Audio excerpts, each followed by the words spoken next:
France pourrait bientôt faire face à une nouvelle expulsion militaire en Afrique, et même à un coup d'État, alors qu'elle a déjà été chassée de 3 pays d'Afrique de l'Ouest.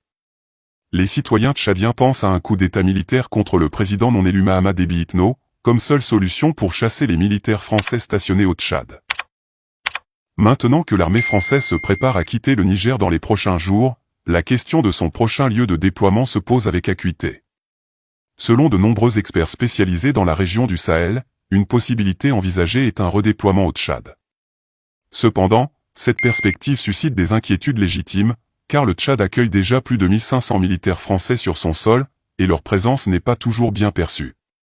Les récents événements, notamment la tragique mort d'un soldat français à Faya, témoignent des tensions entourant la présence de l'armée française au Tchad. Certains voient cette présence comme un soutien tacite à la dynastie du régime Déby, qui est au pouvoir depuis 1990. La question qui se pose alors est de savoir si le peuple tchadien s'opposera à cette possible arrivée de militaires d'occupation.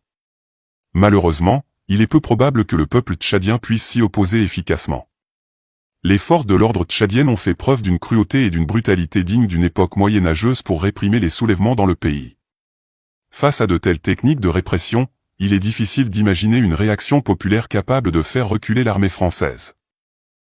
Une deuxième possibilité serait d'intégrer des soldats tchadiens au sein de l'armée française. Cependant, la structure même de l'armée tchadienne, souvent considérée comme clanique, rend cette hypothèse quasi irréalisable. La division et la fragmentation au sein de l'armée tchadienne rendent difficile toute forme de coopération étroite avec les forces françaises. Enfin, la troisième option pourrait être un renversement du régime en place par des politico-militaires. Cependant, cela nécessiterait une unité et une coordination solide parmi les groupes de résistance militaire. Sans cette cohésion, il est peu probable que l'armée française quitte le Tchad de manière volontaire.